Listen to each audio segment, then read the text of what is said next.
Hello दोस्तों, नमस्कार। मैं संतोष आपका गुरुकुल आईएएस एकेडमी में स्वागत करता हूं। देखेंगे एमपीपीएससी प्री का जो आप पे टेस्ट होने वाला है यानी पेपर होने वाला है, उसी से संबंधित हम देखेंगे क्वेश्चन। और डेली मैं आपको हर सब्जेक्ट यूनिट बाय यूनिट और फुल लेंथ का टेस्ट लाऊंगा। आप इस चैनल में निरंतर बने रहें। तो सबसे पहले हम देखेंगे, पहला क्वेश्चन हमारा है दक्षिण भारत यानी दक्षिण से उत्तर क्रम में निम्नलिखित में से सही विकल्प चयन कीजिए। आपको इसमें सही विकल्प चयन करना है, यानी कि दक्षिण से उत्तर के क्रम में जो ये दिया गया है पर्वत, तो दक्षिण से उत्तर के क्रम में आपको पर्वतों को इकट्ठा करके बैठाना है। तो देखेंगे सबसे पहले आपको यहाँ लिखा है नीला पर्वत, पटकोई में मिगिर पहाड़िया मिसमी। नीला पर्वत नहीं होता है दोस्तों, ये आपसे संबंधित नीले से संबंधित वहाँ नागालैंड में नागा संबंधित पर्वत माना जाता है, लेकिन नीला पर्वत के नाम से जाना जाता है। तो इसका क्रम अगर हम बैठाएं तो इसमें हमारा बी नंबर आएगा। बहुत सारे क्वेश्चन आपको बताना पड़ेगा कि इसका आंसर क्या होगा।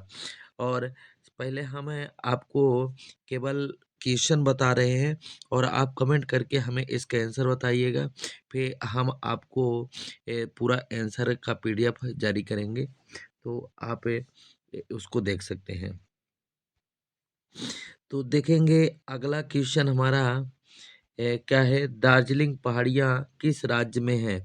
तो आपको बताना है कि दार्जिलिंग पहाड़ियाँ किस राज्य में है, यानी सिक्किम में है, अरुणाचल प्रदेश में है, मेघालय है, इनमें से कोई नहीं। तो इन चार ऑप्शनों में से आपको चयनित करना होगा कि दार्जिलिंग पहाड़ियाँ कहाँ है। देखेंगे हम आंसर आपको नहीं बता रहे हैं, आंसर मैं आपको बाद में बताऊंगा। तो सबसे पहले मैं बता दूं कि ये दार्जिलिंग पहाड़ियाँ जो है ये हिमालय से संबंधित ही पहाड़ियाँ हैं। इसको दार्जिलिंग हमारे भारत के किस राज्य में मतलब दार्जिलिंग के नाम से जाना जाता है, इसी हिमालय को, खासकर ये शिवालिक का हिस्सा आता है। आप शिवालिक हिस्सा देखे होंगे, हिमालय को चार भागों में बांटा गया है, ट्रांस हिमालय, महान हिमालय और मध्य लघु हिमालय, और लास्ट वाला है शिवालिक। फिर इसके बाद अगला हम देखेंगे, अगला क्या है हमारा, पश्चिम से पूर्व के क्रम में बताइए, यानी पश्चिम से पूर्व क्रम में आपको बताना है कि पहले कौन सा पर्वत है। तो गोविलगढ़ पहाड़ियाँ, महादेव पहाड़ियाँ, मैकाल पर्वत श्रेणी, राजमहल पहाड़ियाँ। आपको ये बताना है कि सबसे पहले नंबर में यानी पश्चिम में कौन आएगा। फिर उसके बाद हमें पूर्व के क्रम में क्या करना है, धीरे धीरे करके ऐसे बढ़ते जाना है। यहाँ आपको ऑप्शन भी दिया है, आपके सामने ऑप्शन दिया है कि पहला होगा, दूसरा होगा, तीसरा होगा। ये आपको खुद ही चयनित करके यहाँ बताना होगा ऑप्शन, और आप कमेंट करके ज़रूर बताइएगा। तो अगला देखेंगे, अगला लिखा है कावेरी नदी इनमें से किन दो पहाड़ियों के मध्य प्रवाहित होती है। प्रवाहित होने का मतलब होता है बहना, यानी कावेरी नदी जो है तो दो पहाड़ियाँ के मध्य बहती है। तो यहाँ दो दो पहाड़ियाँ आपको दिया है, आप देख सकते हैं दो दो पहाड़ियाँ। पहला पंचमलाई से और सेबरा है, दूसरा जावड़ी सेबरा है, तीसरा सीरू मलाई, फिर पंचमलाई, फिर अन्नामलाई, फिर इलायची। अब देखेंगे दक्षिण भारत की बात हो रही है, दक्षिण भारत की नदियाँ भी है और दक्षिण भारत की पर्वत भी है। अब एटलस में देखेंगे तो आपको एटलस में ये सब कुछ है, मिल जाएगा, ये पहाड़ियाँ पर्वत कहाँ पर स्थित है। अब इसके बाद देखेंगे, यहाँ आपको लिखा है नंगा पर्वत किस से के मतलब केंद्र शासित प्रदेश में है। जो नंगा पर्वत किस केंद्र शासित प्रदेश में है? तो जम्मू कश्मीर, लद्दाख, लद्दाख जम्मू कश्मीर, इनमें से कोई नहीं। ये देखेंगे जम्मू कश्मीर पहले एक राज्य हुआ करता था, लेकिन जब से 370 हट गया है तब से ये केंद्र शासित प्रदेश में डिवाइड कर दिया गया है। तो एक जम्मू कश्मीर केंद्र शासित प्रदेश हो गया, एक लद्दाख हो गया। तो ये आपके ऊपर हिस्सा की बात हो रहा है, इन एटलस में आप सबसे ऊपर की ओर उत्तर की ओर देखेंगे तो ये जम्मू कश्मीर लद्दाख स्थित है। यही आपको बताना है कि ये मतलब नंगा पर्वत किस राज्य में स्थित है। अगर नहीं है इनमें जम्मू कश्मीर या लद्दाख में, तो आपको ऑप्शन है इनमें से कोई नहीं। लेकिन आप एक बार हमें ज़रूर बताइएगा, तभी मैं आपको आगे आंसर प्रोवाइड कराऊँगा। इसके बाद आपके सामने अरावली पर्वत का विस्तार मुख्य रूप से किस राज्य में है? दिल्ली में है, गुजरात में है, राजस्थान में है, सभी में है। दोस्तों पहले क्वेश्चन को अच्छे से समझिएगा, इसके बाद आंसर दीजिएगा। ये पूछता है कि अरावली पर्वत का विस्तार किस यानी मुख्य रूप से किस राज्य में है? ये नहीं कहता कि कहाँ-कहाँ है, ये कहता है कि मुख्य रूप से किस राज्य में है। कभी क्या होता है कि हम क्वेश्चन को देखते नहीं और तुरंत बनता है तो लगता है कि हमें ये बन जाएगा। लेकिन क्वेश्चन को हमें देखकर हमें उसको समझना है, इसके बाद हमें आंसर करना है। इसके बाद अगला है हमारा मांडव पहाड़ियाँ किस राज्य में है? ये मध्य प्रदेश में है, गुजरात में है, राजस्थान में है, उत्तर प्रदेश में है, किस राज्य में है आपको ये बताना है। ये आपके लिए बहुत बड़ा हेल्पफुल होगा, जैसे आपका प्री होने वाला है उसमें बहुत हेल्प करेगा। इसके बाद गढ़जात पहाड़ियाँ किस राज्य में है? गढ़जात पहाड़ियाँ किस राज्य में है? तो आपको बताना है कि बिहार में है, कि झारखंड में है, कि उड़ीसा में है, कि पश्चिम बंगाल में है। ये आपको बताना है दोस्तों कि ये किस राज्य में है। और इस इनसे हम आपको बहुत सारे टेस्ट कराऊँगा, तो आपको बहुत सारे यहाँ से डाटा क्लियर हो जाएगा और कुछ क्वेश्चन नहीं, बहुत सारे क्वेश्चन यहाँ से फँसने की उम्मीद है। क्योंकि आप देख सकते हैं ऐसे ही क्वेश्चन बनकर आता है और बहुत हार्ड भी नहीं होते। आपको लगभग 50 नंबर है, आप कम भी मेहनत करे होंगे तो भी मिल जाता है। लेकिन हमारा सिलेक्शन 1 ही 2 नंबर में रुकता है और समस्या वहीं जाती है। इसलिए हम अच्छे से पढ़ें, हमारे पास बहुत कम समय बचा है क्योंकि 17 दिसंबर को आपका प्री का पेपर है ही। अब इसके बाद देखेंगे अगला, बाबा बुदन की पहाड़ियाँ किस पठारे का भाग है? बेंगलुरु का है कि छोटा नागपुर में है का में उसमें है कि दंडकारण्य में है कि कर्नाटक में है? इन्हीं दक्षिण भारत से ही बात हो रही है, तो बाबा बुदन की पहाड़ियाँ आपको बताना है कि ये किस राज्य में स्थित है। इसके बाद अगला आपको बताना है नीलगिरी की पहाड़ियाँ का सर्वोच्च शिखर किस राज्य में है? तो केरल में है, कर्नाटक में है, तमिलनाडु में है, आंध्र प्रदेश में है, ये आपको बताना है। अगर मैं आपको पहले से ही आंसर बता दूँ ना, तो ये एक नकल हो जाएगा और नकल हो जाएगा ना, तो आपके दिमाग के थॉट में बैठेगा नहीं। इसलिए आप इसके लिए प्रयास करेंगे, आप कमेंट करके हमें बताएँगे, तो हम देखेंगे आपका आंसर क्या आप बता रहे हैं, सही है, गलत है। तो इसके आधार पर हम आपको आंसर का भी पीडीएफ देंगे और डेली के डेली टेस्ट कराएँगे। अब आप लगातार आपका टेस्ट चलता रहेगा गुरुकुल आईएएस अकेडमी में। अगला क्वेश्चन देखेंगे दोस्तों, 11वां क्वेश्चन हमारा क्या कहता है?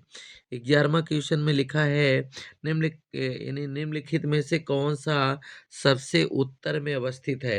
यानी जो ये पहाड़ियाँ दिया है, तो इन पहाड़ियों में कहता है कि सबसे उत्तर में कौन-सा है? शेषाचलम, सेबराय, सिरूमलाई, जाबड़ी। इन पहाड़ियों में सबसे उत्तर में स्थित कौन है?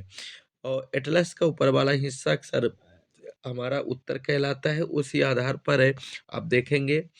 इसके बाद अगला क्वेश्चन हमारा है पामीर के पठार से इनमें से क्या मतलब पामीर के पठार से इनमें से क्या संबंधित नहीं है? तो पूछ रहा है कि क्या पामीर के पठार में से इन पहाड़ियों में से कोई संबंधित है कि नहीं है? तो आपको बताना है, अगर जो संबंधित है नहीं है उसको बताना है, बाकी कुछ तो संबंधित है और कुछ इसमें से एक ऑप्शन मतलब संबंधित है, नहीं है। क्योंकि आपके सामने नहीं का कह रहा है, तो जब नहीं का कह रहा है तो आपको नहीं को बताना पड़ेगा। कौन-कौन से इसमें काराकोरम है, हिंदुकुश पर्वत है, दूसांबे है, अतलाई है। आपको ये बताना है। अगला है यूराल पर्वत। यूराल पर्वत किन देशों का प्राकृतिक विभाजक है? यूराल पर्वत देखेंगे तो रूस, मंगोलिया, फिर मंगोलिया, कजाकिस्तान, रूस, चीन, रूस, कजाकिस्तान।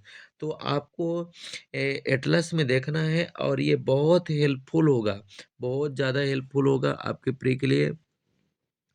इसके बाद देखेंगे अगला क्वेश्चन हमारा क्या दिया है, जागरोस पर्वत किस पर्वत में अवस्थित है, यानी जागरोस पर्वत किस पर्वत सॉरी प्रायद्वीप में अवस्थित है।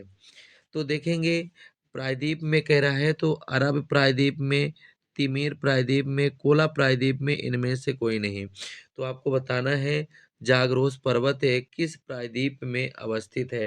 प्रायद्वीप आपको पता होगा दोस्तों, जो भूभाग है तीन ओर जल से घिरा हो और एक हिस्सा आपका स्थल से घिरा हो, वो प्रायद्वीपीय भूभाग का हिस्सा माना जाता है। किसका हिस्सा माना जाता है? प्रायद्वीपीय भूभाग, यानी ये प्रायद्वीपीय भूभाग का हिस्सा होगा। और देख सकते हैं हमारा भारत प्रायद्वीपीय भूभाग का बहुत बड़ा हिस्सा माना जाता है, क्योंकि निचला वाला भाग तीन ओर से सागरों से घिरा है, पश्चिम में अरब सागर, दक्षिण में हिंद महासागर और पूर्व में बंगाल की खाड़ी से। 15वां क्वेश्चन देखेंगे। 15वां क्वेश्चन क्या है हमारा तो हिमालय का सर्वोच्च शिखर जो भारत में है, ये नहीं कह रहा है कि हिमालय के सर्वोच्च शिखर बताइए, ये कह रहा है कि हम हिमालय का सर्वोच्च शिखर बताना है, लेकिन वो कहाँ स्थित हो? भारत में स्थित हो। तो माउंट एवरेस्ट है, कंचनजंगा है, गाडविन आस्टीन, अन्नपूर्णा। दोस्तों गाडविन आस्टीन को केटू भी कहा जाता है, आप देख लीजिएगा, उसको केटू के नाम से भी जाना जाता है। फिर अगला क्वेश्चन है, निम्नलिखित में से सर्वोच्च शिखर कौन सा है? अब जो इसमें दिया गया धौलागिरी, गौरी शंकर, मकालू और एपी दिया गया है, तो इनमें से पूछ रहा है कि सबसे इससे मतलब ऊंचा शिखर कौन सा है, आपको ये बताना होगा। इसके बाद देखेंगे 17वां क्वेश्चन जो मैं आपके सामने रखा हूँ, किर्थर श्रेणी किस देश में अवस्थित है?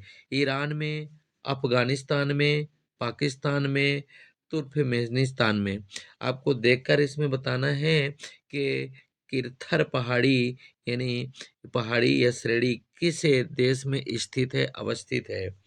फिर बैंकाक के किस पर्वत श्रेणी पर अवस्थित है या संबंधित है? बैंकाक पर्वत है ये, तो ये मतलब किस श्रेणी से संबंधित है? बैंकाक किस पर्वत श्रेणी में संबंधित है? तो अनाम, डाना, पटकुई भूमि में और इनमें से कोई नहीं है। इसके बाद देखेंगे हमें निम्न महाद्वीपों में से किसका सर्वोच्च शिखर यानी सबसे उच्च है? तो उत्तर अमेरिका यानी उत्तरी अमेरिका में मैकनले, दक्षिणी अमेरिका में ओजोस डेल सेल्डो, यूरोप में एलब्रूस पर मतलब शिखर, अफ्रीका में किलिमंजारो। आपको इसमें से बताना है कि सर्वोच्च शिखर जो दिया गया है तो कि कौन सा सबसे ज्यादा है। इसके लिए दोस्तों आपको याद करना पड़ेगा कि कौन कितने मीटर ऊंचा है, तभी आपको पता चलेगा, बाकी इसका पता नहीं चलेगा। फिर विश्व का सबसे अधिक ऊंचाई पर अवस्थित पठार है कौन सा है? यानी विश्व में सबसे ऊंचे पर स्थित पठार कौन सा है? पामीर का पठार, ईरान का पठार, अंतोलिया का पठार है और एक है आपका तिब्बत का पठार। तो इनमें से बताना है कि सबसे ऊंचे शिखर पर कौन सा पठार स्थित है। फिर पामीर का पठार है को किस नाम से जाना जाता है?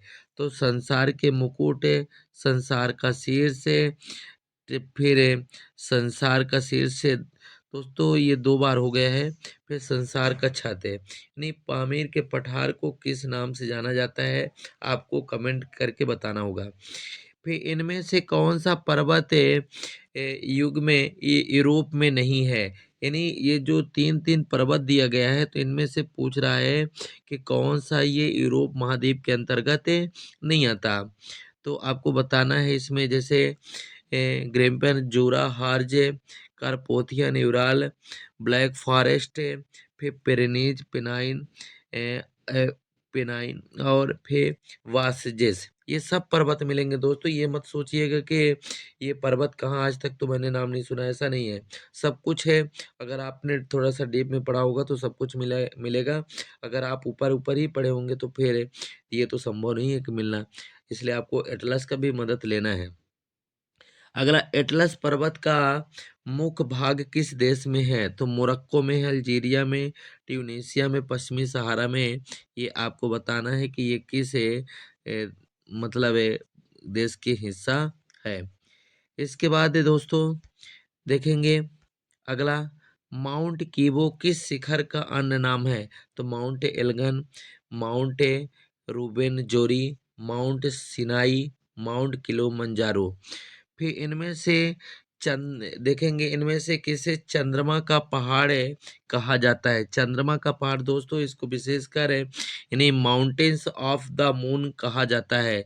तो किसको माउंटेन ऑफ द मून कहा जाता है? तो किलिमंजारो, एल्गन, राउंड वेनोंजोरी, इनमें से कोई नहीं। फिर अगला क्वेश्चन है 26वां, माउंट एटाना किस देश में स्थित है? माउंट एटाना आपके सामने स्क्रीन में दिया गया है, फ्रांस, जर्मनी, हंगरी, इटली। आपको बताना है कि किसे देश में यह स्थित है ये। फिर ऑस्ट्रेलिया के सबसे लंबी पर्वत श्रेणी ऑस्ट्रेलिया किस भाग में है? तो पूर्वी भाग में, पश्चिमी भाग में, उत्तरी के दक्षिणी। आपको ये बताना है ऑस्ट्रेलिया के सबसे लंबी पर्वत ऑस्ट्रेलिया के किस भाग में स्थित है। फिर कर्डेलीरा का संबंध है पर्वत श्रेणी से कि पर्वत तंत्र से कि दोनों से कि इनमें से कोई नहीं, आपको बताना है। फिर अगला आपके सामने स्क्रीन में दिया गया है, बलित पर्वत का निर्माण किससे संबंधित है? बलित पर्वत दोस्तों जो नया पर्वत बनते हैं बने हैं उन्हीं को बलित पर्वत कहा जाता है। इसमें अवसाद में के संपीड़न में के क्षैतिज संचालन में के तीनों में आपको बताना है। अगर एक में है तो एक में बताना है, अगर तीनों में है तो तीनों में करके बता देना है। अगला आपके सामने स्क्रीन में दिया गया है, पर्वत निर्माण के सिद्धांतों का सही मेल कीजिए। तो कोबर संवहन तरंग दिया गया है, जेफिन डेली होम्स। आपको इसको पूरा मैच करके आपको बताना है। आंसर आपका ये नीचे वाले होंगे, तो आंसर आपको नीचे वाले में बताने हैं। सॉरी दोस्त।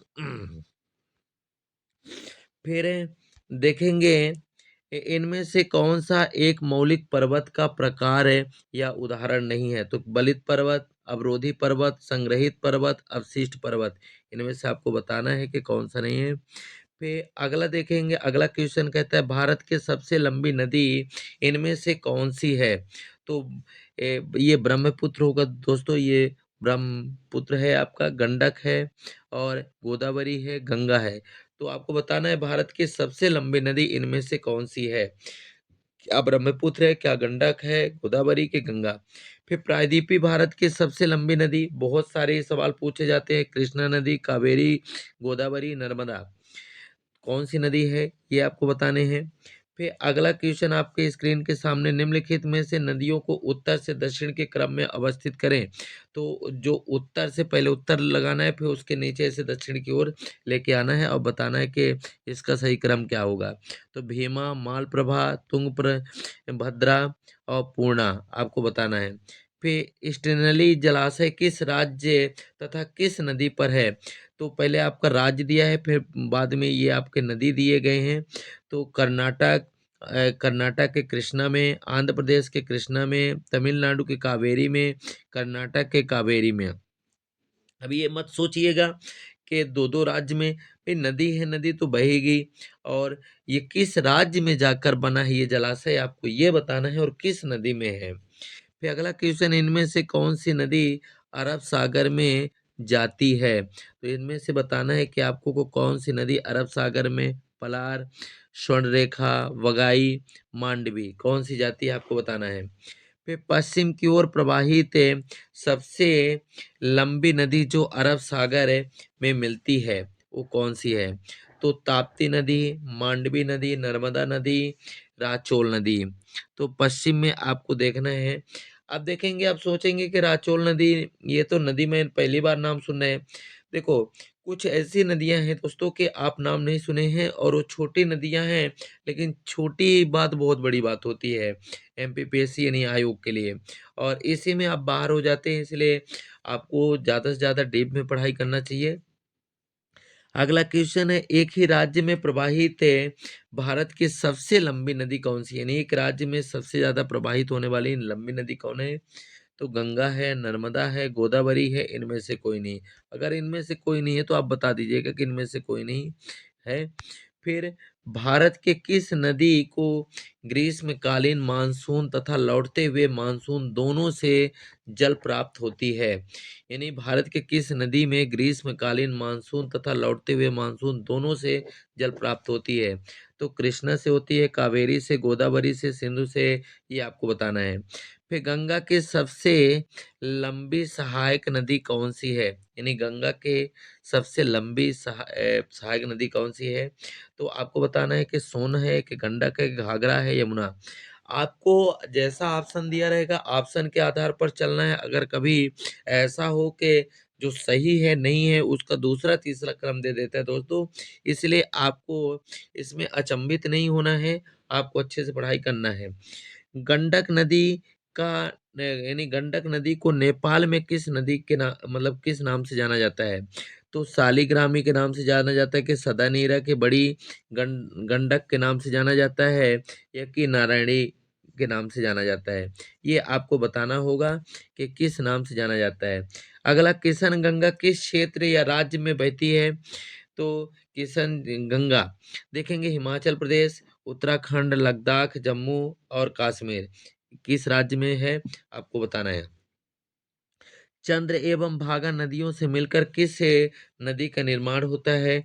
तो चंद्र और भागा दोनों यानी नदियों को मिला दिया जाए तो कौन सी नदी बनती है? झेलम, रावी, सिंधु, चिनाब नदी, ये आपको बताना है। इनमें से कौन सी नदी सिंधु की सहायक है?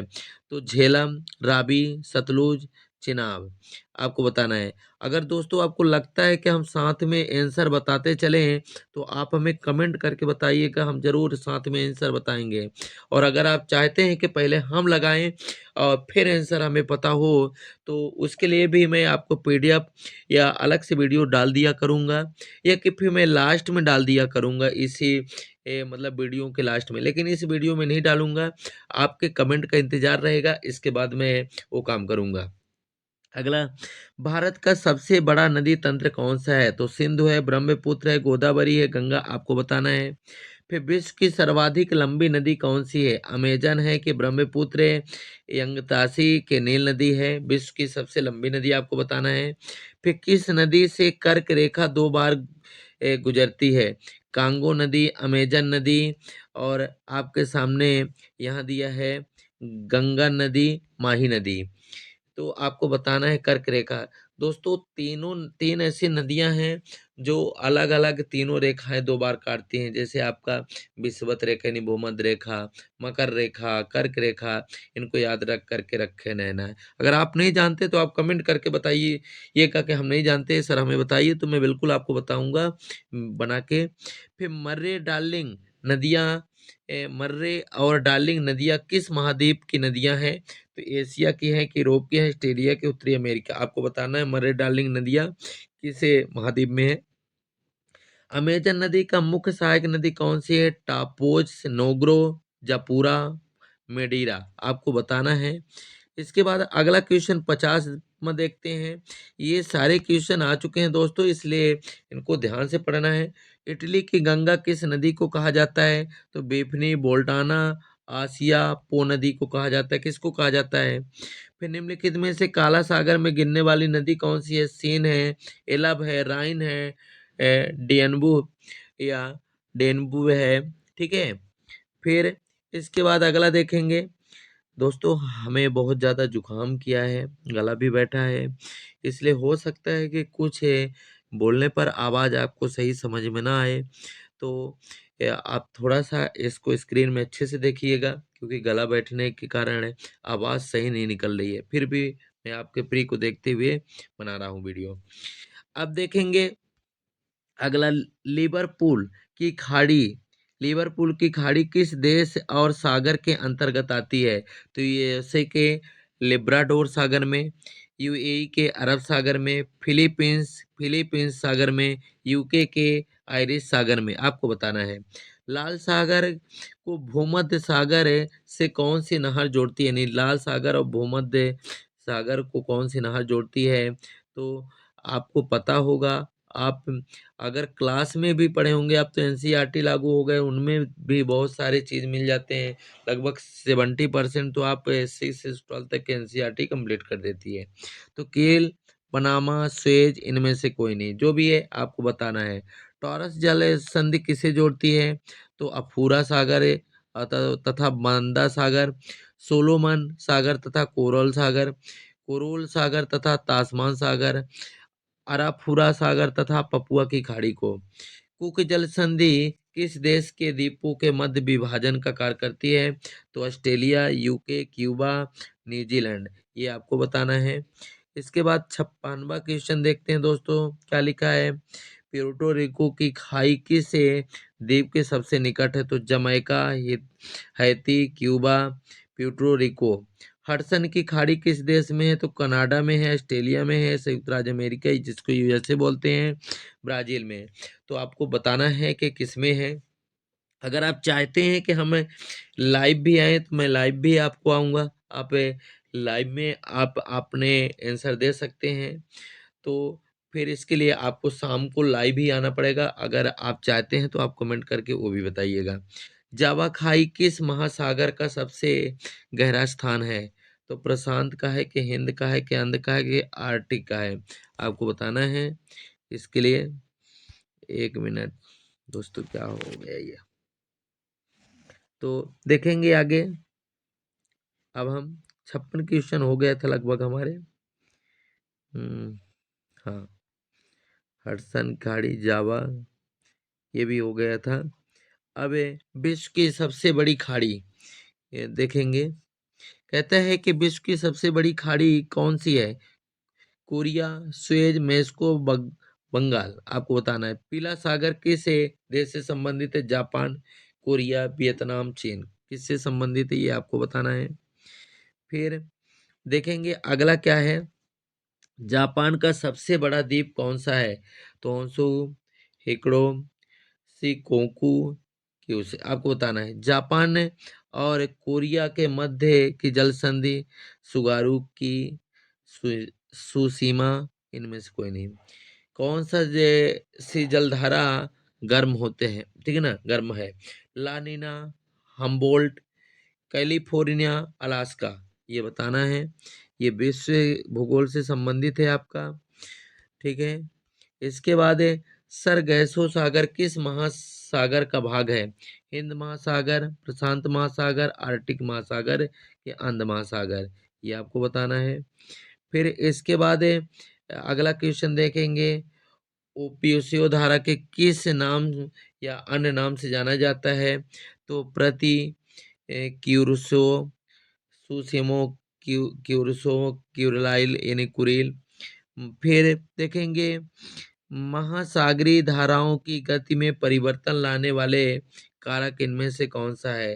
तो आपको 4 ऑप्शन दिए। तट की दिशा तथा आकार, तलीय आकृतियां, सागरीय लवणता, पृथ्वी पर परिभ्रमण। आपको बताना है इसका आंसर क्या होगा। फिर अगला देखेंगे। अगला क्वेश्चन हमारा क्या दिया है स्क्रीन के सामने दिया गया है। निम्नलिखित में से किस झील का संपूर्ण क्षेत्रफल संयुक्त राज्य अमेरिका में है? Superior, Huron, eri, Michigan. आपको बताना है। अगला क्वेश्चन है हमारा 69वां क्वेश्चन है। यूक्टन चैनल किससे अलग करता है? तो कीवा। इन चारों ऑप्शन में आपको बताना है कि कौन से होंगे। अब दोस्तों थोड़ा वीडियो लंबा हो सकता है क्योंकि 100 क्वेश्चन है, तो 100 क्वेश्चन को जल्दी से मेंटेन करना मुश्किल होता है। फिर विश्व के सबसे खारी झील कौन सी है? तो चिल्का झील, के कैस्पियन, के मृत सागर, के वाना। आपको बताना है। संसार की सबसे चौड़ी जल संधि कौन सी है? तो डेविस, बेरिंग, वांस, हडसन। आपको बताना है। निम्नलिखित में से कौन सा एक महासागरीय नितल का उच्चवच है? तो महाद्वीपी मग्न तट होगा, महाद्वीपी ढाल होगा, महासागरीय गर्त होगा, कि तीनों होगा? आपको ये बताने हैं। इसके बाद 73वां क्वेश्चन देखेंगे। 73वां क्वेश्चन क्या है आपके स्क्रीन के सामने देखेंगे क्या है। तो लिखा गया है, देखेंगे। विश्व का सबसे बड़ा द्वीप कौन सा है? श्रीलंका, के मालदीव, के ग्रीनलैंड, के क्यूबा। फिर कौन सा महाद्वीप एक महाद्वीपी के रूप में है? यूरोप, ऑस्ट्रेलिया और एशिया के अंटार्कटिका। फिर इसके बाद अगला क्वेश्चन देखेंगे। 75वां क्वेश्चन देखेंगे। इनमें से कौन सा एक स्कैंडिनेवियन देश नहीं है, आइसलैंड, नॉर्वे के, स्वीडन के, एस्टोनिया। आपको बताना है इनमें से कौन सा नहीं है। फिर अगला क्वेश्चन देखेंगे, 76वां क्वेश्चन क्या दिया गया है आपकी स्क्रीन में। इनमें से कौन सी नदी यूक्रेन से नहीं बहती। अभी रूस यूक्रेन का युद्ध भी काफी लंबी समय से चल रहा है। तो डेनवर, नीपर, नेस्टर, टाइबर आपको बताना है। किस महाद्वीप का विस्तार चारों गोलार्धों में है। Asia, Europe, Australia, Africa. फिर अफ्रीका महाद्वीप में कालाहारी मरुस्थल किस भाग में है। उत्तरी, पूर्वी, दक्षिणी, पश्चिमी आपको बताने हैं। फिर इसके बाद देखेंगे अगला क्वेश्चन दिया गया है आपके सामने। अफ्रीका और यूरोप महाद्वीप के मध्य जिब्राल्टर जल संधि किन दो देशों के मध्य है। स्पेन, अल्जीरिया, पुर्तगाल, Spain. Spain, Morocco, Algeria, Morocco. फिर इसके बाद डेथ वैली यानी मृत घाटी किस महाद्वीप में है। तो एशिया, उत्तरी अमेरिका, अफ्रीका, दक्षिणी अमेरिका। इसके बाद देखेंगे दोस्तों, पंपास घास के मैदान कहाँ है। बहुत बार पूछा जा चुका है। तो उरुग्वे में है कि ब्राजील में है कि चिली में है कि अर्जेंटीना में है, कहाँ है। फिर इसके बाद देखेंगे अगला है हमारा दक्षिणी अमेरिका, यानी दक्षिण अमेरिका में कितने स्थल अवरुद्ध देश है। स्थल अवरुद्ध देश का मतलब दोस्तों, जैसे ये हमारा देश है, अब इसमें से देखेंगे इसके चारों तरफ स्थल से घिरा हो, जल से नहीं, यानी कोई ना कोई देश इसके आजू बाजू लगे हो, जल की सीमा न लगा हो, उसी को स्थल अवरुद्ध कहा जाता है। फिर इसके बाद देखेंगे अगला, इनमें से किस देश के साथ यूक्रेन की सीमा स्पर्श नहीं करती। तो आपको बताना है इनमें से कौन सा नहीं करता। फिर अगला क्वेश्चन देखेंगे, अगला किस महाद्वीप में एक भी मरुस्थल नहीं है। एशिया, उत्तरी अमेरिका, दक्षिणी अमेरिका, यूरोप। सब आपको अगर आप लोशन पढ़ेंगे तो उसमें बहुत सारा चीज मिल जाता है। फिर अगला है, विश्व का सबसे बड़ा महाद्वीप समूह कौन सा है। तो आपको बताना है इनमें से कौन सा है। फिर गतिशील महाद्वीप किसे कहते हैं। अफ्रीका कहते हैं, एशिया के, अंटार्कटिका, ऑस्ट्रेलिया किसको कहते हैं आपको बताना है, ये किसको कहा जाता है। फिर अगला देखेंगे दोस्तों, अम, अगला है हमारा 83वां क्वेश्चन, 82वां है ना, देख लेंगे। पंपास के तो हो चुके हैं, दक्षिण में ये भी हो चुका है। अगला देखेंगे, इनमें से किस देश के साथ यूक्रेन की सीमा नहीं करती, ये हो चुका है। किस महाद्वीप में एक भी मरुस्थल नहीं है, ये भी हो चुका है, आपको बताना है। फिर इसके बाद दोस्तों देखेंगे, विश्व का सबसे बड़ा द्वीप समूह कौन सा है, आपको बताना है। फिर गतिशील महाद्वीप कौन सा है, ये भी बताना है आपको। न्यू गिनी का पूर्वी और पश्चिमी भाग है, पूर्वी और पश्चिमी भाग है, किस नाम से जाना जाता है, आपको बताना है ये किस नाम से जाना जाता है। आपके सामने ये स्क्रीन में विकल्प हैं, आप जरूर हल करिएगा। आपके एग्जाम के लिए 100% है कि बहुत सारा हेल्प करके जाएगा। और हमारा डेली वीडियो बना रहेगा, एक वीडियो, दो वीडियो, जितना हो सकेगा, संभव हो सकेगा, मैं आपके लिए टेस्ट कराने के लिए प्रतिबद्ध हूँ। और बाकी भी आपके क्लास भी चलते रहेंगे, निरंतर आपकी क्लास है, आप जारी रहेंगे। फिर देखेंगे अगला क्या है।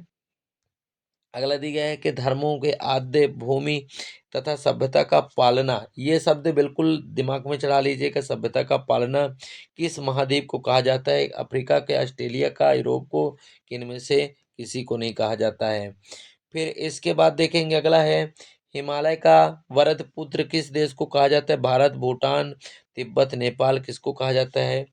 स्वर्ण पेटा पेडगो वाला देश से के मतलब किसे कहा जाता है। तो नेपाल, बांग्लादेश, म्यांमार, तिब्बत को। फिर खुरासान किस एशियाई देश का मध्यकालिक नाम है। अफगानिस्तान, कजाकिस्तान है, तुर्कमेनिस्तान, ईरान, आपको बताना है इनमें से। फिर इसके बाद देखेंगे 92 क्वेश्चन, मतलब 92 क्वेश्चन, सूर्योदय का देश या यानी उगते सूरज का देश किसे कहा जाता है। रूस, ऑस्ट्रेलिया, न्यूजीलैंड, जापान। ये बहुत सब सरल क्वेश्चन है दोस्तों, ये आपके हंसी मजाक में आप इनको हल कर लेंगे, हमें उम्मीद है कि आप पढ़ें और आप हल कर लेंगे। फिर अगला देखेंगे, अगला क्वेश्चन है हमारे सामने क्या है, हवाई द्वीप लिखा है। हवाई द्वीप किस देश का भाग है? तो कनाडा, ब्राज़ील, संयुक्त राज्य अमेरिका। फिर अगला है, विश्व का सबसे नया देश कौन-सा है? तो इरिट्रिया, तिमोर-लेस्टे, सूडान, इनमें से कोई नहीं। ये आपको बताना है कि फिर अगला 95 क्वेश्चन है हमारा दोस्तों, 95 क्वेश्चन देखेंगे। तो इन निम्न में से कौन सा देश किसी देश के अंदर या एक ही देश से घिरा हुआ देश कौन सा है? तो अंडोरा, मोनाको, लिechtenstein, लिथुआनिया। फिर अगला है, लाल सागर से इनमें से किस देश की सीमा स्पर्श होती है? तो इथोपिया, दक्षिणी सूडान, केन्या, जिबूती। फिर अगला देखेंगे दोस्तों, अगला दिया गया है आपका, कैस्पियन सागर से कितने देशों की सीमाएं लगी हुई है? 3, 5, 8, 6। फिर किस देश का ध्वज पर उसका मानचित्र यानी नक्शा बना हुआ है? भूटान, श्रीलंका। आपको बताना है कोसोवो, वियतनाम किस देश में है? फिर इसके बाद देखेंगे दोस्तों, किस देश के ध्वज के पर मंदिर बना हुआ है? थाईलैंड के, इंडोनेशिया के, वियतनाम के, कंबोडिया। और हमारा लास्ट क्वेश्चन है दोस्तों, इनमें से किस देश के ध्वज में एक वृत्त नहीं है? जापान, बांग्लादेश, पलाव, सी सोमालिया। दोस्तों हमारे ये जितने 100 क्वेश्चन थे ये पूरे कंप्लीट हो गए। और अगर आपको लगता है कि भूगोल के अलावा अभी हमें तुरंत दूसरा चाहिए तो सभी पार्ट आपको, और इसी के लिए हम आपको बारी बारी से यूनिट बाय यूनिट पर टेस्ट करते रहेंगे, फुल लेंथ में भी टेस्ट करेंगे। आप हमारे वीडियो में ज़रूर जुड़ें, और आंसर के लिए आप कमेंट करके ज़रूर बताएं कि हम साथ में आंसर आपको बताते चलें। अगर आप लगाना चाहते हैं तो हम बाद में वीडियो बना के आंसर बता देंगे। अगर आप चाहते हैं लास्ट में तो बताने के लिए इसी वीडियो में, तो हम लास्ट में बता दिया करेंगे। अगर आप चाहते हैं कि साथ में बताते चले तो मैं साथ में बताता चलूँगा। लेकिन साथ में बताने से आपका नुकसान है दोस्तों। क्यों नुकसान है? नुकसान इसलिए है कि आप नकल हो जाएगा, आप तुरंत उस आंसर को जान लेंगे, तो आप एक नकल हो जाएगा। लेकिन आपको लगता है कि हमें बताना चाहिए तो आप कमेंट करके ज़रूर बताइएगा। तब तक के लिए बाय बाय। अब हम मिलेंगे आपको अगले यानी नेक्स्ट डे नेक्स्ट वीडियो में। Thank you.